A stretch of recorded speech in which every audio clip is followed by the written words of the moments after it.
Hello, U.S. history students, and welcome to our discussion on the early years of the antebellum period, which also covers the Jefferson, Madison, and Monroe presidency.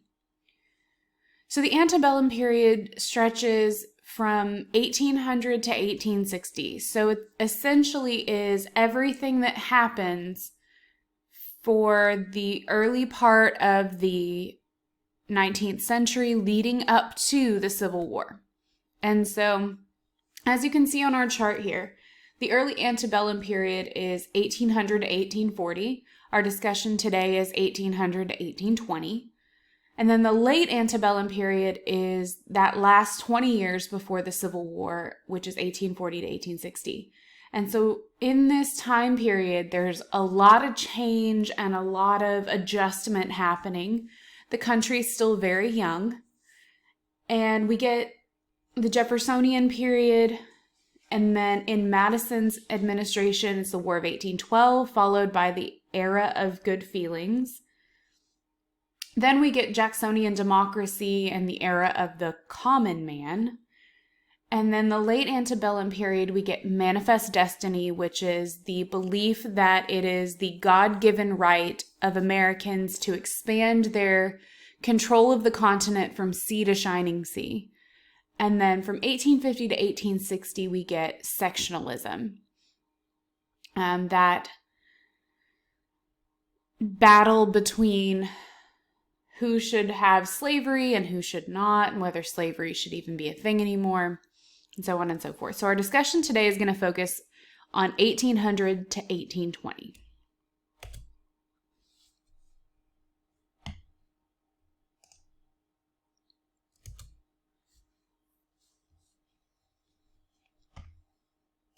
And as we know from our previous discussion, the election of 1800's pretty tumultuous. It's the first time in American history when power shifts from one party to another. So you had John Adams, second president of the United States, comes in, serves one term as a Federalist, and then Thomas Jefferson, who had been his vice president, a Democratic Republican, runs against him in the election of 1800. And the reason that it is a turning point or a time when something drastically shifts is because this is the first time that we see that transfer of political power from one party to another. And Jefferson wins the election by a 53 to 47% margin in the electoral votes. But he wins, and in his first inaugural, he says, "We are all Republicans, we are all Federalists," which he didn't mean for a minute, but that's beside the point. Jefferson's presidency marks the start of a nearly 30-year dominance of Democratic Republicans. So you've got Jefferson, and then James Madison, his buddy, comes in after him, Monroe after him, and then John Adams' son, John Quincy Adams, is our last Democratic Republican who goes out of office in 1829. So for the first essentially 30 years of the 19th century, we have a dominance of Democratic Republicans in political power, in high political power as the president. So Jefferson wants to reverse Federalist policies. And we know he's very small government, small federal government, very laissez-faire, very we the middling people. He's that anti-Federalist from the discussion that we had between him and Hamilton. And so when he takes power, he's going to try to reduce the size of the federal government and reduce the size or the cost of the government. So he really thought by this point the government had grown way too powerful, way too big. He wants to cut the size of the army. He wants to eliminate the taxes on whiskey, slaves, and property, because remember, he believes that we should be an agrarian society. And he doesn't like that the federal government is taxing all of these things. Too much power. He allows the charter of the Bank of the U.S. to expire, because if you recall, he was fighting Hamilton to get rid of or not even put in the Bank of the United States. He didn't believe the Constitution allowed for it. And Jefferson is a very strict interpretation of the Constitution. So if the government wants a Bank of the U.S., well, does it say it in the Constitution? Does it say we can do it? If not, then we shouldn't do it. So when he comes into office, he's just like, well, I'm the president, so here's what we're going to do. And he also focuses on paying down the federal government's debt because he really doesn't like the fact that they're so in debt. Jefferson's belief in that anti-federalist, small federal government idea really carries over into his presidency, and he believed America should be an agrarian republic, meaning that it should really be run by the small farmers, the hard workers in the country, the people who are running the country by providing food and other goods that we're trading across the oceans, and this is how we're going to get our debt down. And he really wants to protect that liberty and those rights. But the Federalists didn't want to see their policies destroyed by Jefferson. This is that same battle that's going back and forth even into the 19th century. So in the months before he leaves office, President Adams goes through and he starts appointing all of these Federalists to become judges in the federal courts so that the Federalists still get a say. And we nickname these the midnight judges because that's when they're going out and they're delivering all these papers and all these contracts is in the middle of the night. It's very low key, very top secret. And Jefferson really opposes these appointments. And so he orders his Secretary of State, James Madison, good friend of his, to deny some of these judge appointments because he doesn't believe that they're good for the country. Too much Federalist power is not going to be good. And one of these potential judges had been William Marbury. And when he didn't get his appointment, Marbury sues Madison because he doesn't believe that it's fair that his appointment can be blocked. And so this leads to Marbury versus Madison in 1803, one of the first major Supreme Court cases and one of the most important cases in U.S. history. And so under this case, the President of the United States, as we know, under the Constitution, has the power to appoint federal court judges. And usually the president appoints people who are members of his political party or who share his ideas. So in 1800, John Adams is president. Jefferson hasn't taken over yet. And because it was an election year, Adams knows at this point he's probably not going to get reelected, but he wants to maintain the Federalist influence. And so when Jefferson gets elected, there's a whole bunch of positions in the government that need to be filled. So before Adams leaves office, he makes sure that he fills those positions with people who are going to share the Federalist mindset. So he appoints 58 new people. And he asks his Secretary of State at the time, John Marshall, to deliver the paperwork to these people so they could start their new jobs before the new administration comes in. And so Marshall goes around and he delivers most of the papers, but he was in a really big hurry because Jefferson's going to be inaugurated soon, so he's got to hurry up and get this done. So he left some of the papers for the new Secretary of State, James Madison, to deliver. Well, when Madison comes in, he and Jefferson look at these people and they're like, Jefferson tells him, I don't want you to deliver these papers because I don't agree with this. And I'm the president, so you don't got to do it.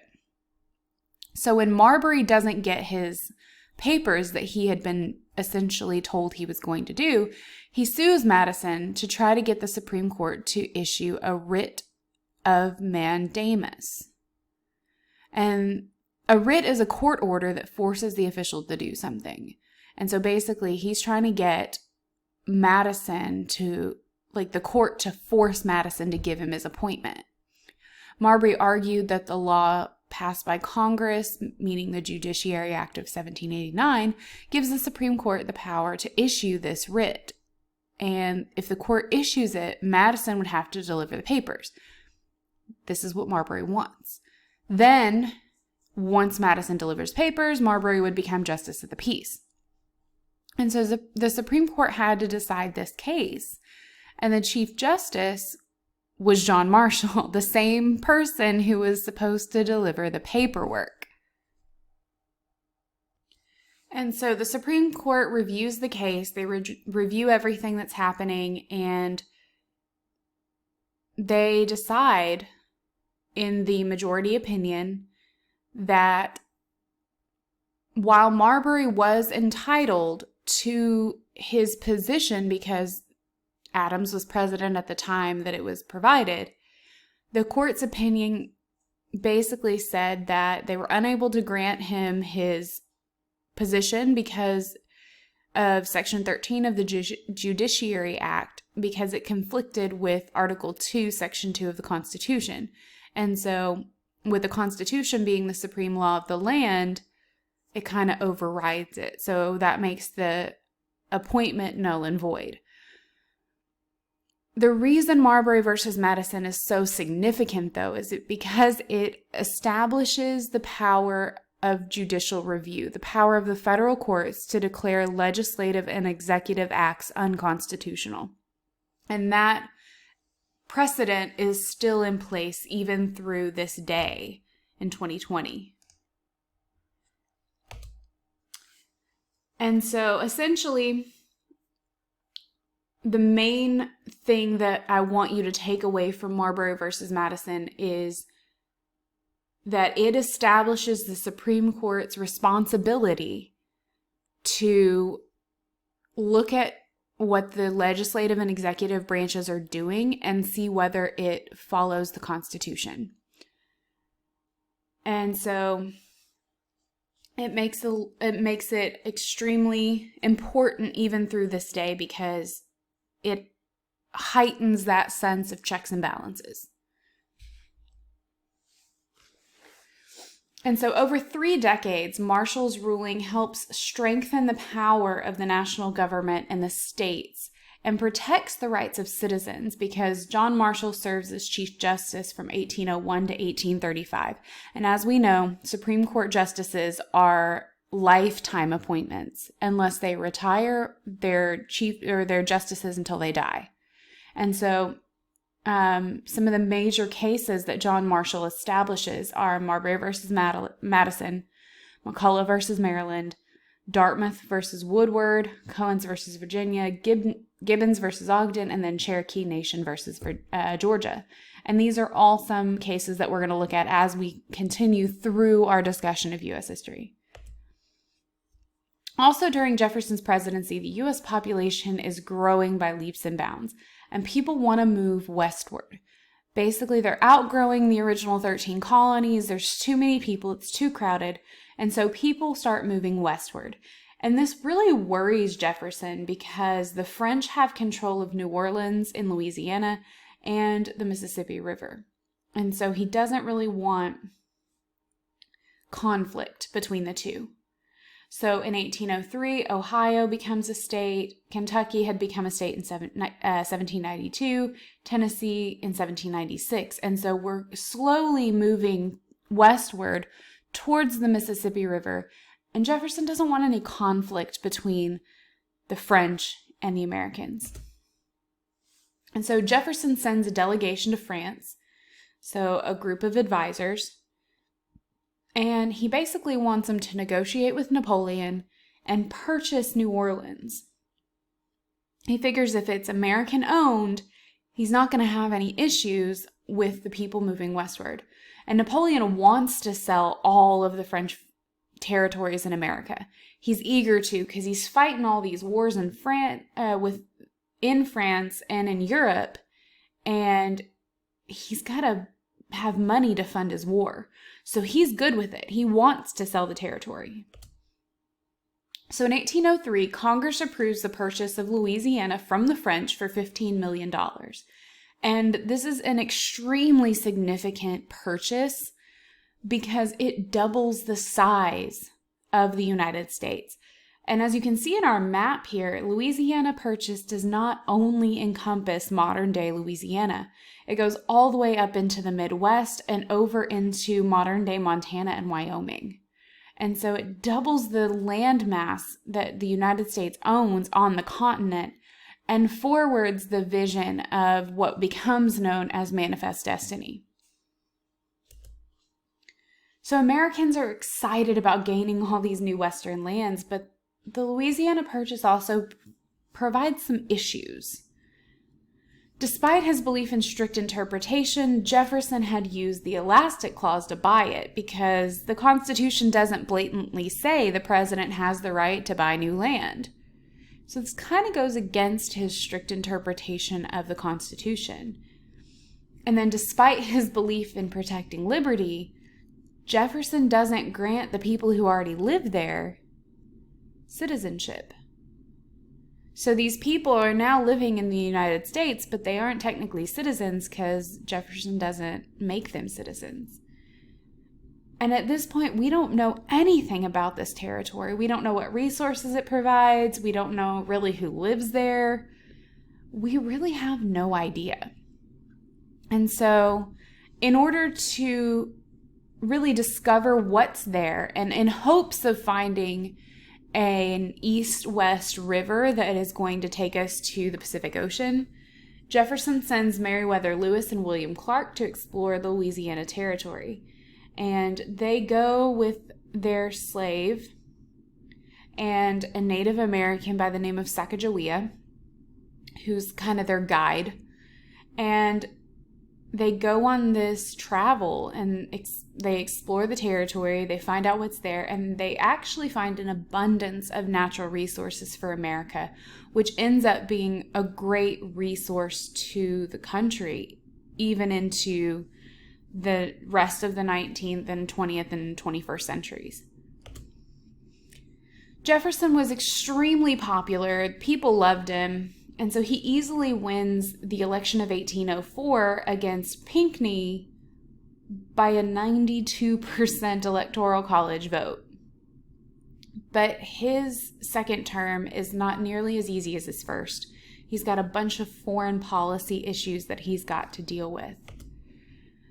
The war between England and France had escalated, and at this point, there's more and more and more attacks on U.S. trade ships. So we're having difficulty moving forward and providing goods and resources and trading because the British keep taking over our ships. Darn British pirates. The British Navy impressed more than 1,000 American merchant sailors per year between 1803 and 1807. And that means they basically took them. They took them from their ships. And so that means less income for the United States because our goods aren't getting to our trading partners. And so Jefferson's frustrated. He's angry with his inability to get France or England to stop attacking U.S. ships. So in 1807, he orders an embargo, or a ban on trade. And that embargo bans all trade with England and with France, our two largest trading partners. The embargo really fails, though, because merchants start smuggling goods in to continue trading with Europe. And so they're essentially doing it illegally. But they got to make money. And the embargo actually hurts U.S. trade more than what England and France were doing. And Jefferson really has to increase the size of the government and increase the size of the military that he just reduced in his first term to be able to enforce this embargo. So it kind of goes, again, against what Jefferson initially believed in. He believes in small government, small military, but now he's got to increase the size of both if he's going to enforce this law that he's made. So in 1808, Jefferson decides he's not going to run again. Remember, at this point in time, there are no presidential term limits. But he handpicks his successor, his good friend James Madison. And Madison is also a 2-term president. He's elected in 1808 and 1812. And Madison is really well qualified. He's a founding father. He's known as the father of the Constitution because he was the predominant architect of the document. He had served in Congress. He was Jefferson's Secretary of State. So the people know him well, and they believe in his abilities. As president, Madison tries to continue Jefferson's policies of limited national government. He was also an anti-federalist back in the Federalist, anti-federalist days. And Madison continues dominance of the Democratic-Republican Party. He really agrees with what Jefferson presents and tries to continue those policies as we move through the next few years of the 19th century. But war between England and France continue to cause Americans problems. They're still fighting. England and France continue to violate our free trade. And the British Navy continues to impress or basically kidnap American merchants. And so we then begin this free trade and sailors' rights popular battle cry in Congress by these guys that we nickname the War Hawks. These are people that are advocating that America go to war with Great Britain. They're stealing our people. They're violating our trade. We need to go to war with them to defend our honor and prove that we are worthy of staying a major player in this battle, in this game that we call world power. And so in 1812, Madison asks Congress for a declaration of war against England. And now the president cannot just go declare war on his own. That would be too much power for the executive branch, and so the president must ask Congress for permission. Congress agrees, and patriotism surges because most Americans are really seeing this as a second American Revolution. We beat you once, we're going to beat you again, is kind of the mindset of many Americans. And so the War of 1812, while named the War of 1812, actually spans 3 years between 1812 and 1815. And at this point in time, the U.S. has a small navy, has a very poorly trained army, because remember, Jefferson kind of reduced the size of the military in his first term. He didn't really think we needed it. Meanwhile, Britain has a very well-trained army and had been fighting France for a decade. So they've got a lot of experience. And so this is very reminiscent of the American Revolution because we've got this strong army and strong navy coming at us and we're ill-prepared. And the war goes really badly for a few years because of this. And one of the most famous stories is the British attack and burn Washington, D.C. Washington, D.C. had not been the capital for very many years, but the British come in and they see it as a status symbol, essentially. Like, if we can burn down their capital, then we'll be seen as the victors. And so one of the most famous scenes is Dolly Madison, James Madison's wife, is in the White House, and she's preparing this dinner, and she looks out and she sees the Capitol on fire. And she's hoping that her husband will get back to the White House in time. But she finally decides, I've got to go. And all of her servants are urging her, Mrs. Madison, we've got to go, you've got to get your things.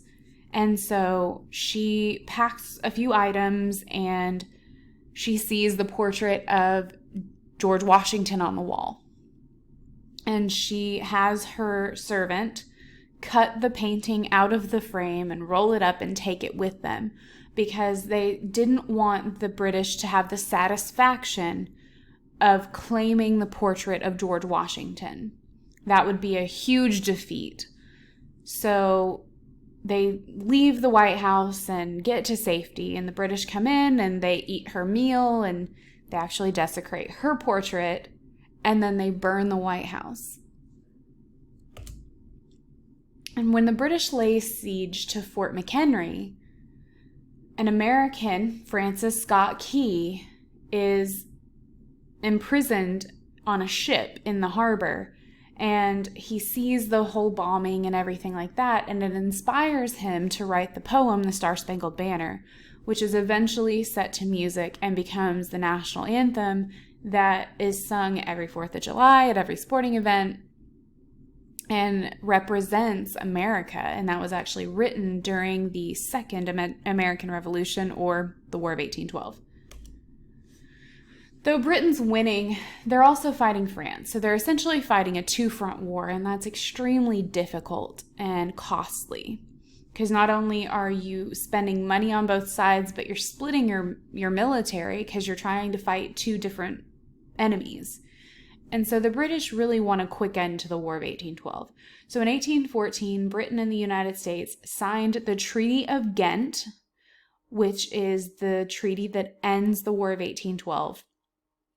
And remember, in order to end a war, you must have a treaty. You must have a negotiation of terms and what's going to happen after the war. So the Treaty of Ghent is the treaty that ends the War of 1812. And the main terms of this treaty were that all conquered territory was to be returned, and commissions were planned to settle the boundary between the United States and Canada, because that was still kind of in dispute as well. Those were the main things in the treaty. But before news arrives, because news moves extremely slowly at this point in time, and it's very difficult to get news anywhere fast, the Americans beat the British at the Battle of New Orleans. And General Andrew Jackson comes in and really becomes a war hero because he's seen as the man who leads Americans to victory. And the victory at New Orleans led many Americans to feel as though they had already won the war. And in the 20th century, we get a song that really outlines what happened in the battle and kind of glorifies Andrew Jackson. So let's listen. There's a little bit more to the song, but that gives you a good understanding of kind of what they were looking at with it. So the Treaty of Ghent ends the war, but it doesn't really address trade rights or other causes of the war. But it has some really important effects on America. Americans unite in a sense of nationalism, believing that they had beaten the British. It's like, well, there you go. We beat you again. You're not going to beat us anymore. And at this point, America enters an era of good feelings. We've got a popular president, a booming economy, and things are really just going very well for America. So in 1816, President James Monroe is overwhelmingly elected president. And he's our last founding father president that we have. And his presidency becomes kind of a symbol of the era of good feelings because he's the first president that's elected under this time frame. And this era of increased nationalism and patriotism. His goals as president were to promote national unity. So he's using this uptick in patriotism to his advantage, and he really wants to solidify America's place in the world. And so by 1816, the Federalists are weak, and they're so weak that essentially the Democratic Republicans can do whatever they want. And so Monroe and the Republicans in Congress use this time to really promote American nationalism, and he does this in 3 different ways. The first is to increase the power of the national government over the states. And so in in this time period, John Marshall uses the Supreme Court to really strengthen the power of the national government. And he does this in 3 different major Supreme Court cases. The first is Fletcher versus Peck, and the court rules state law unconstitutional for the first time. And so this sets a precedent of checks and balances to where, the federal government really is looking at the states and really seeing, okay, well, we don't really agree with that, and we don't really think that that really makes sense, and it violates a federal government statute, so therefore it's unconstitutional. And this is the first time in American history that this happens. In Cohens versus Virginia in 1821, the court overturned a state court decision for the first time. And so it's not declaring something unconstitutional, but it's declaring that basically the state court ruled improperly.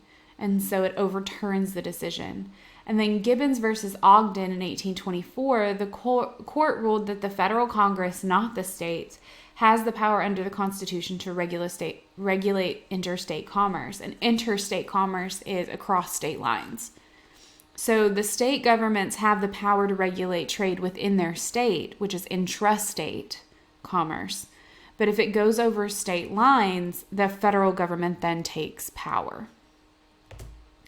The second way that Monroe is going to strengthen the federal government is through the economy, and he's going to encourage industry and transportation.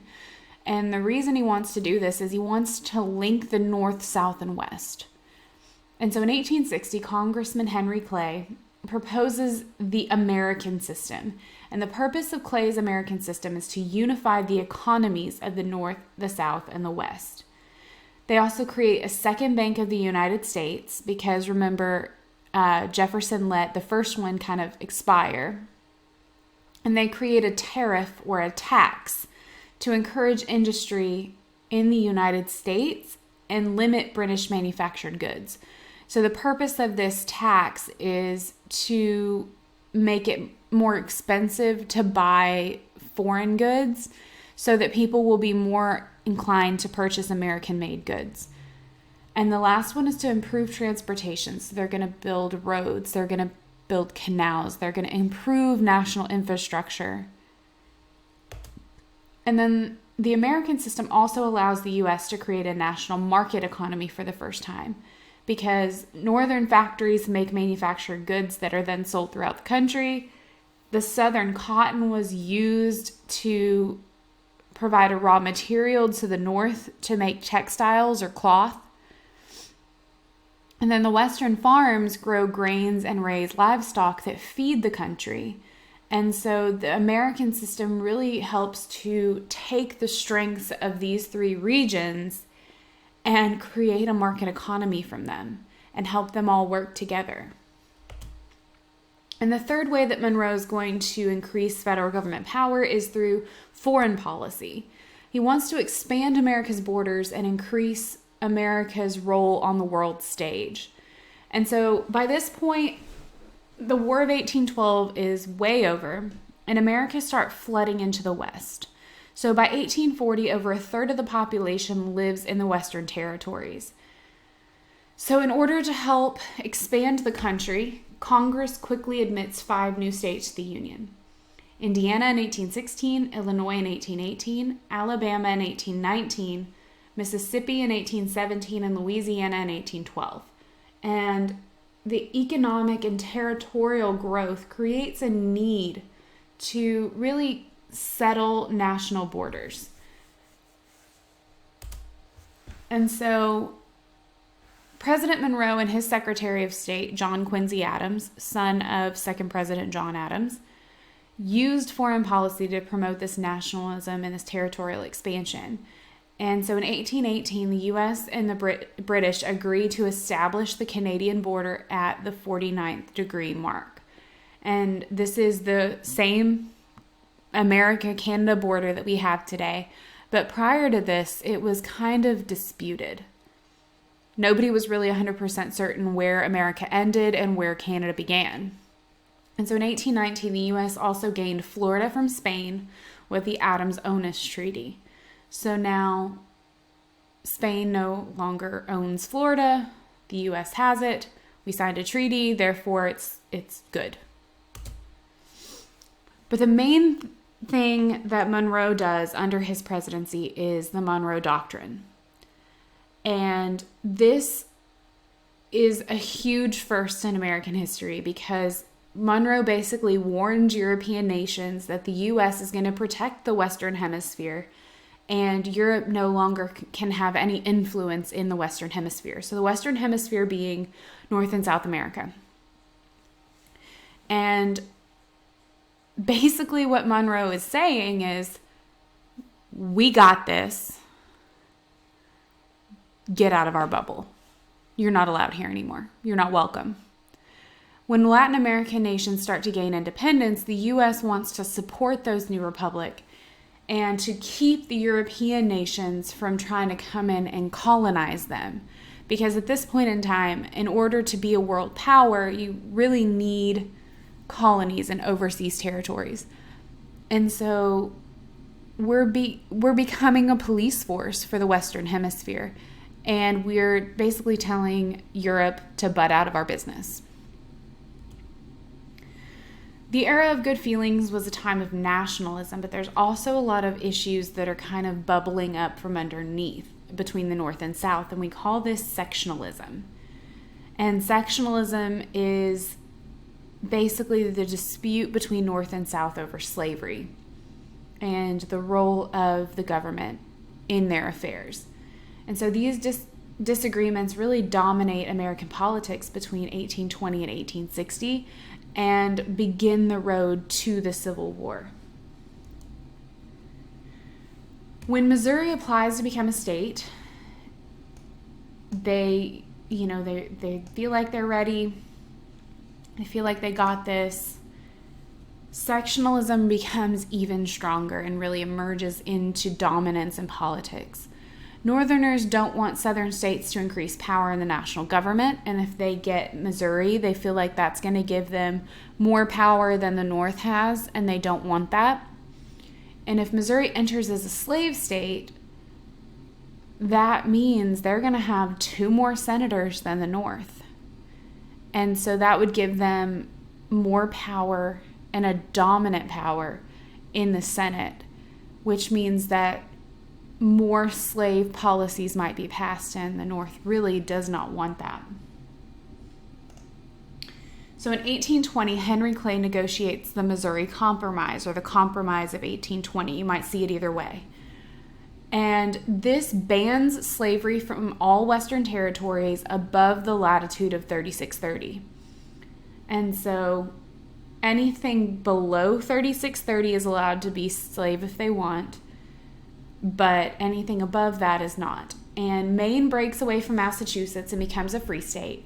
Missouri becomes a slave state. And at this point in time, anytime a new state is entered into the Union, that's what they want, is really 2 states entered, 1 slave state, 1 free state, to kind of keep the balance. And we're going to look more at this as we continue through the era of sectionalism. This brings us to an end of our discussion over the first 20 years of the antebellum period. Thank you for listening, and I hope you have a great day. That the war had already ended.